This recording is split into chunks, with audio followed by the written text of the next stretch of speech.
Assalamualaikum warahmatullahi wabarakatuh. Sahabat, apa kabar? Sehat-sehat selalu ya. Sebelum masuk kantor, kita berbincang sejenak terkait isu-isu terkini supaya kita tidak gagal paham dan tidak gampang diombang-ambingkan oleh berita-berita yang serba simpang siur karena perkembangan media yang luar biasa, sehingga nyaris kita tidak mengerti mana berita yang akurat, mana berita yang memang dibuat untuk membingungkan umat.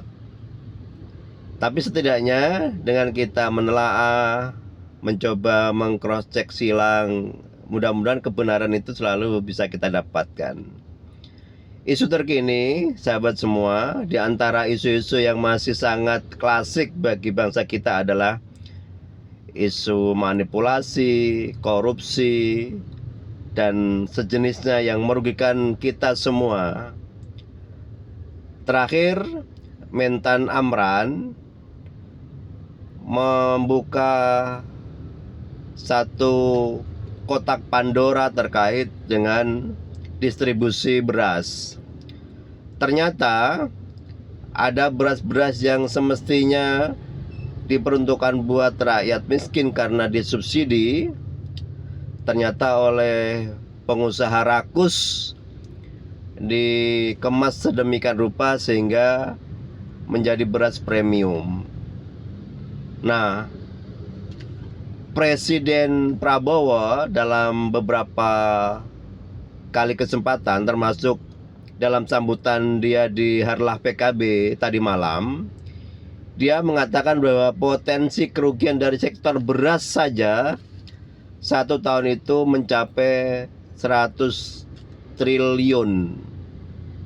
Kita tentu sangat kaget dan menuntut kepada pemerintah untuk semua jenis-jenis penyimpangan seperti ini bisa segera diselesaikan, ditangkap manusianya. Nah, sebelum ini kita sudah mendengar sektor pertambangan, sektor migas yang nilainya juga mendekati ribuan triliun dalam kurun waktu 1-2 tahun. Kita bisa bayangkan jika semua potensi-potensi itu bisa diminimalisir dan kemudian bisa dikelola oleh negara, maka kemakmuran negara kita sebenarnya sudah di depan mata. Persoalannya memang adalah selalu saja ada anasir-anasir bangsa yang tidak menginginkan kita maju bersama. Konglomerasi yang rakus ini harus segera diberangus, karena manusia modal-modal seperti ini yang dicari adalah kesenangan belaka dengan berlandaskan kemelaratan orang lain. Padahal, sahabat semua, agama apapun, termasuk agama yang kita yakini, agama Islam, itu sudah dari awal melarang terjadinya praktek-praktek kong kali kong, korupsi, nepotisme. La'anallahu rashi wal murtashi, kata Kanjeng Rasul, bahwa orang-orang yang gemar melakukan suap menyuap, kong kali kong, itu dilaknat oleh Allah Subhanahu wa taala. Kita bisa bayangkan ketika Allah sebagai Khalik sudah tidak suka sama kita, sudah memberikan sumpah serapah kepada makhluk modal seperti ini, jangankan surga, baunya saja mungkin tidak dapat. Oleh karena itu, orang-orang ini sadarlah. Silakan kita berusaha, silakan berusaha, karena itu bagian dari kewajiban kita sebagai manusia. Tapi jangan rakus, bagilah kepada mereka, ambillah untung secukupnya, karena di antara kita masih banyak saudara-saudara kita yang membutuhkan.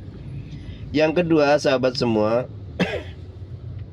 kita masih ingat dengan, tentu ini sangat mengganjal kita, ijazah Pak Jokowi. Kita tentu ingin berharap cepat dengan kemarin Pak Jokowi dan pengacaranya menyerahkan ijazah aslinya kepada Polres Solo sebagai kepanjangan tangan dari Polda Metro Jaya atau Kepolisian Republik Indonesia, kita berharap polemik ijazah ini selesai.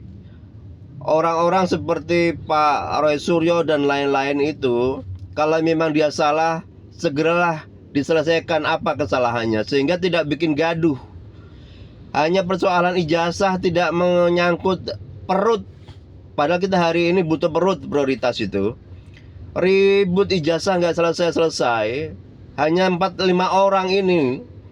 Kalau tidak diselesaikan, bisa problem kita ini.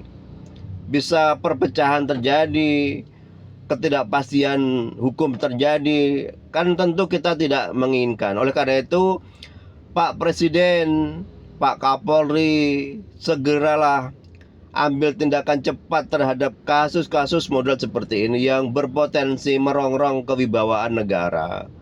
Karena tentu kita ingin semua bahwa kondisi negara kita ini stabil, sehingga pemerintahan bisa membangun dan merencanakan apa yang telah diniatkan dan dibuat, sehingga pada akhirnya semua merasa senang, damai, dan kita sebagai rakyat akan merasakan hasil pembangunan dan karya para pemimpin bangsa. Demikian, wassalamualaikum warahmatullahi wabarakatuh.